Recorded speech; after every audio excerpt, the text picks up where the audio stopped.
위로 포비아라는 말을 들어보신 적이 있는지 여쭤보고 싶습니다.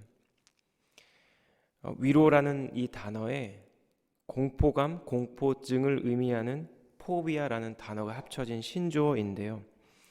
이 단어는 상대방에게 나의 속마음을 꺼내서 위로받기를 두려워하는 그런 심정을 의미한다고 합니다. 이 다른 이의 공감과 격려와 위로를 두려워하는 것, 바로 이것이 이 현대인이 경험하고 있는 또 다른 종류의 두려움이라는 것입니다. 저희가 슬픔을 당할 때, 또 절망 가운데 있을 때 마음을 열어서 이 슬픔과 고통을 나눌 사람도 없고, 또 그러한 것들을 돌봐줄 여유가 없는 현대 시대를 대변하는 말이 아닐까 생각됩니다. 오늘 우리가 함께 읽은 이 본문의 말씀에는 이렇게 자신을 공감해 주지 못하고 참된 위로를 해주지 못하고 있는 친구들에 대한 욥의 실망감이 굉장히 적나라하게 표현되어 있는데요. 제가 14절 말씀을 읽겠습니다. 낙심한 자가 비록 전능자를 경외하기를 저버릴지라도 그의 친구로부터 동정을 받느니라. 욥은 이렇게 얘기하고 있는 것입니다. 너희들이 진짜 내 친구라면 비록 내가 하나님을 경외하지 않는 모습을 보인다 하더라도 나의 마음을 위로해주고 공감해 주어야 한다라는 것입니다. 그런데 지금 보이는 이 욥의 친구들의 모습은 욥기 서두에 언급한 대로 욥을 위로하기 위해 방문했다라는 그 말이 무색할 만큼 지금 욥을 비난하고 또 욥을 판단하고 있다는 것입니다. 이러한 자신의 친구들의 모습을 욥이 개울에 비유하고 있는데요. 15절입니다. 내 형제들은 개울과 같이 변덕스럽고 그들은 개울의 물살같이 지나가누마. 얼음이 녹으면 물이 검어지며 눈이 그 속에 감추어질지라도 따뜻하면 마르고 더우면 그 자리에서 아주 없어지나니. 이 본문에 등장하는 개울은 그 의미상 와디라고 불리우는 계절천을 의미합니다.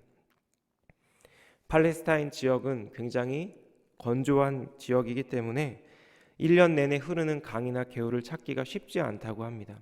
대신에 비가 오는 겨울에는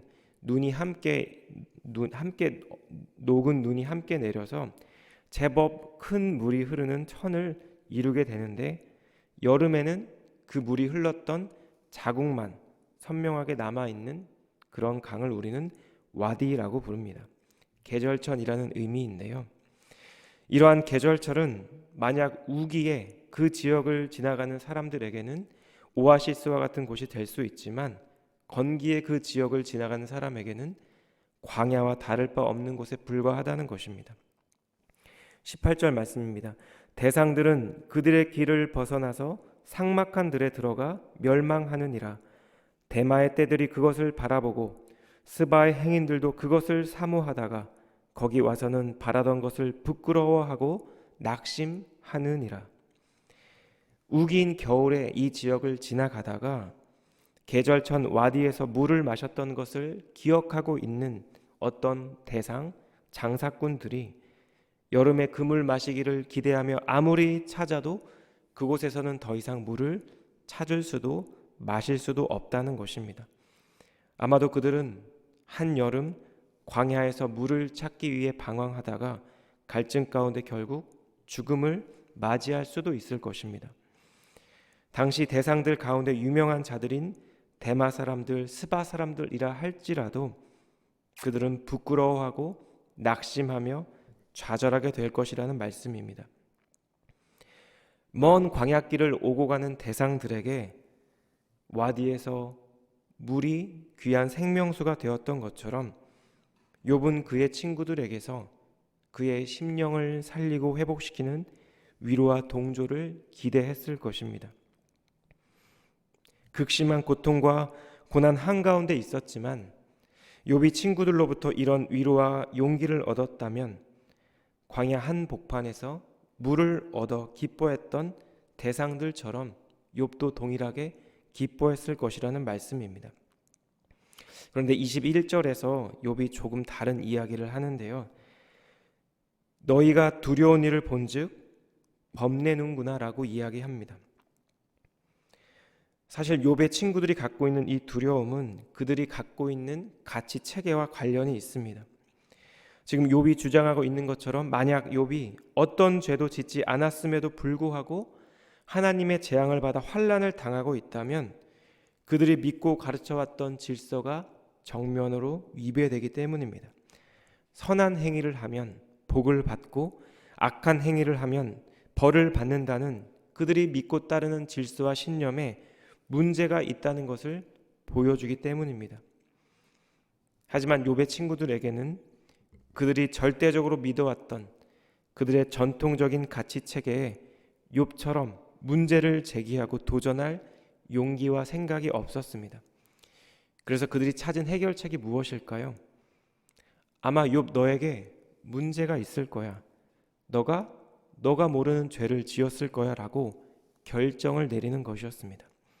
욥기 4장 7절 말씀입니다. 생각하여 보라. 죄 없이 망한 자가 누구인가? 정직한 자의 끊어짐이 어디 있는가? 사실 이것이 그들의 생각을 대표적으로 표현하고 있는 말일 것입니다. 하나님의 진노로 밖에는 설명될 수 없는 그런 고난과 환난과 재앙을 욥이 당하게 되자 욥의 친구들은 자신들의 신념과 가치관에 입각해서 이 모든 일이 욥의 죄로 말미암았을 것이라고 지금 확신하고 있다라는 것입니다. 이런 태도로 일관하고 있는 이 친구들을 향해 욥이 극심한 실망감을 다음과 같이 표현하는데요. 우리 본문 24절 말씀입니다. 내게 가르쳐서 나의 허물된 것을 깨닫게 하라. 내가 잠잠하리라. 옳은 말이 어찌 그리 고통스러운고 너희의 책망은 무엇을 책망함이냐. 너희가 남의 말을 꾸짖을 생각을 하나 실망한 자의 말은 바람에 날아가느니라. 너희는 고아를 제비 뽑으며 너희 친구를 팔아 넘기는구나. 친구들의 이 옳은 말이 얼마나 고통스러운지 욥이 지금 항변하고 있는 것입니다.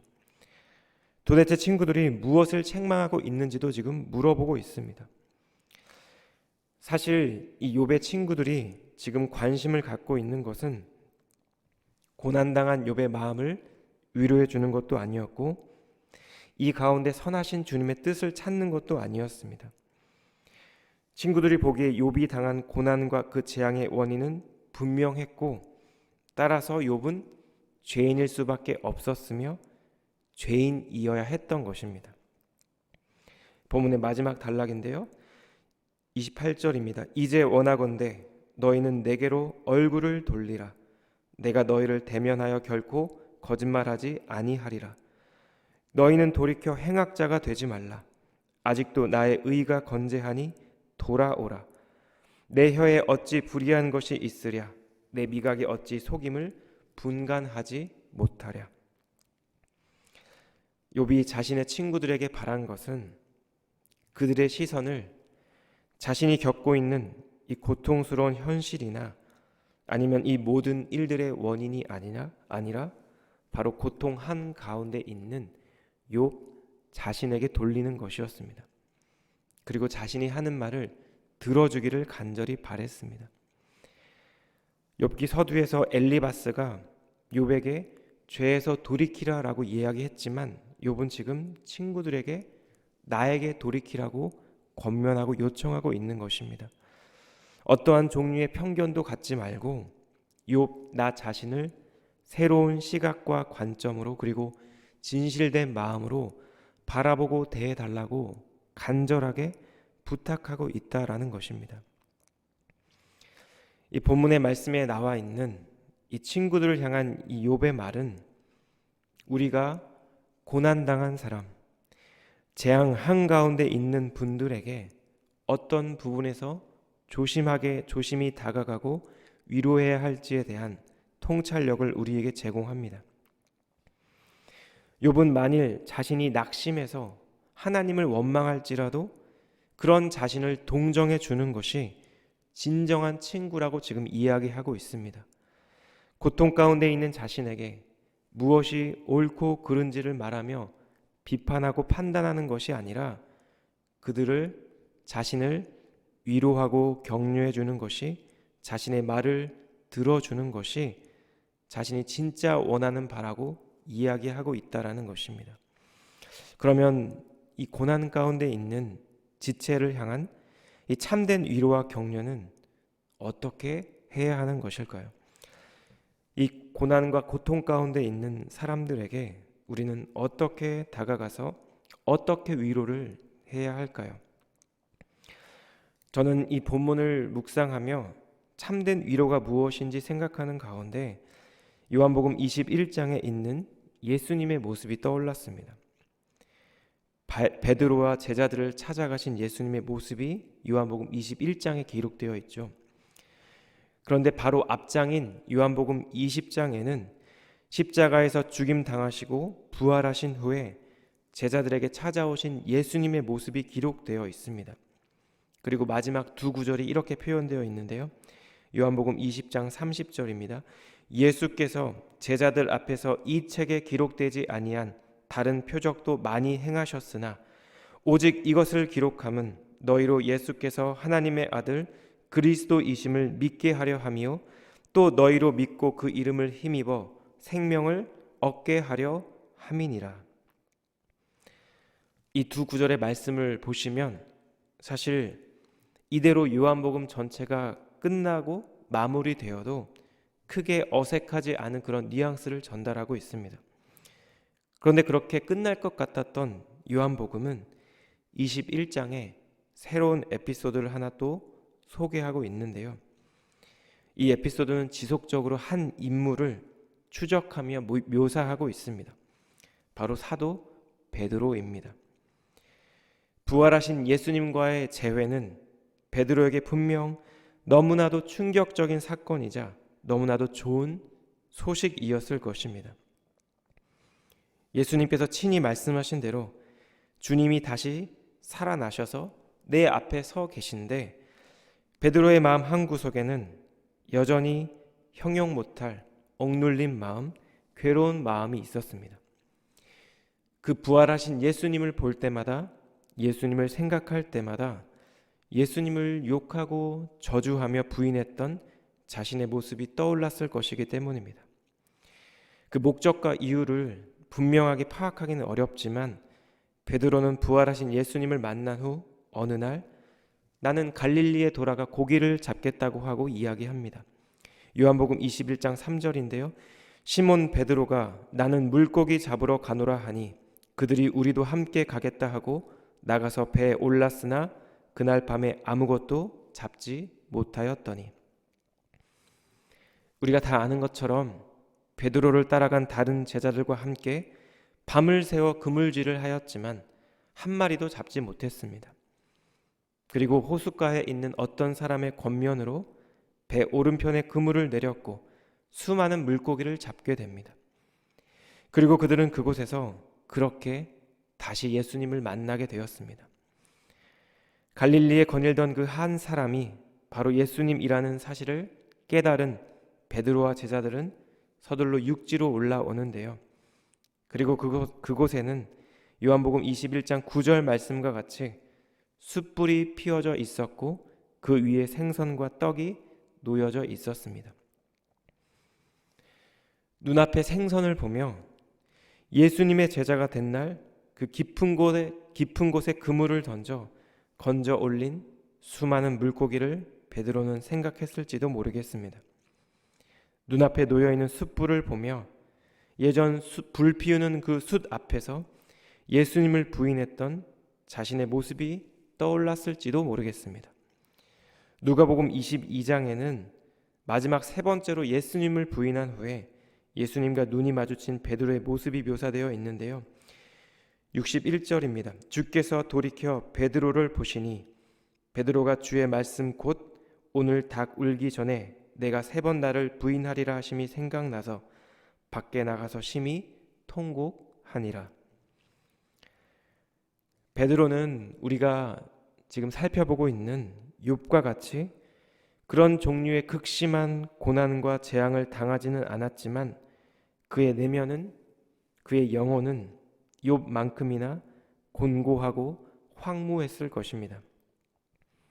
예수님의 수제자를 자청하며 다른 모든 제자들이 예수님을 떠날지라도 나는 끝까지 예수님을 따르겠다고 선포했던 자신의 모습과 예수님을 부인하고 예수님과 눈이 마주친 자신의 모습이 오버랩되며 괴롭고 곤고한 시간들을 보냈을 것이기 때문입니다. 그런 그에게 예수님이 행하신 것은 긍휼한 마음으로 그를 찾아와 주셨고 친히 준비한 떡과 물고기로 함께 교제하였습니다. 예수님은 숯불에 그 따뜻한 온기로 밤새 그물질을 한 제자들의 온몸을 녹여 주었고 떡과 물고기로 그들의 줄인 배를 채워 주셨습니다. 어쩌면 예수님은 베드로가 자신의 지난 과오를 고백하며 자신에게 오기를 기다렸을지도 모르겠습니다. 그러나 하나님의 섭리 가운데 예수님께서 이미 이전에 말씀하신 대로 갈릴리 바닷가로 그분은 베드로와 제자들을 찾아가셨고 그들을 용납해 주셨고 또 그들을 안아 주셨습니다. 그리고 우리 모두가 아는 것처럼 더 나아가 자신을 부인한 베드로에게 내가 나를 사랑하느냐고 3번 물으시며 베드로로 하여금 자신의 옛 과오에 마주하게 하셨고 내 양을 치고 먹이라는 새로운 사명을 그에게 허락해 주셨습니다. 오늘 이 본문의 말씀에서 욥의 친구들이 보기에 욥은 예전에는 분명 하나님의 축복을 받은 사람이었지만 지금은 그저 하나님께 징계를 받은 죄인일 뿐이었습니다. 그들 안에 있는 이 선입견으로 인해 그들은 욥의 말을 진심으로 들어주지 않았고 따뜻하게 대해주지도 않았습니다. 고통 가운데 신음하고 있는 분들에게, 공동체의 지체들에게 어쩌면 가장 필요한 것은 그들의 고통과 아픔을 함께 나누고자 하는 진실된 마음이며 예수님의 긍휼과 사랑일 것입니다. 어떠한 감정의 말을 쏟아낸다 할지라도, 설령 하나님을 원망한다 할지라도 그들을 정죄하지 않고 판단하지 않고 들어주고 안아줄 사람이야말로 진정한 위로자이며 참된 친구라는 것입니다. 예수님께서는 주님을 부인했다는 자괴감과 자신의 소명을 잃어버린 것 같은 그런 절망적인 상황 가운데 있는 베드로와 제자들을 찾아가 주셨고 그들을 안아주셨고 더 나아가 새로운 사명을 허락해 주셨습니다. 하나님께서는 저희 모두에게 한우리 교회라는 공동체를 부르신 줄 믿습니다. 이것은 서로가 서로에게 위로자로, 친구로, 지체로 부르셨다는 의미입니다. 예수님께서 베드로와 제자들에게 그렇게 하셨던 것처럼 주님께서는 죄인된 우리에게 긍휼과 사랑을 먼저 베풀어 주셨고 이제 그 위로자의 자리로 저희 모두를 초대하고 있습니다. 오늘날 우리는 서두에 말씀드린 대로 위로 포비아의 시대를 살아가고 있습니다.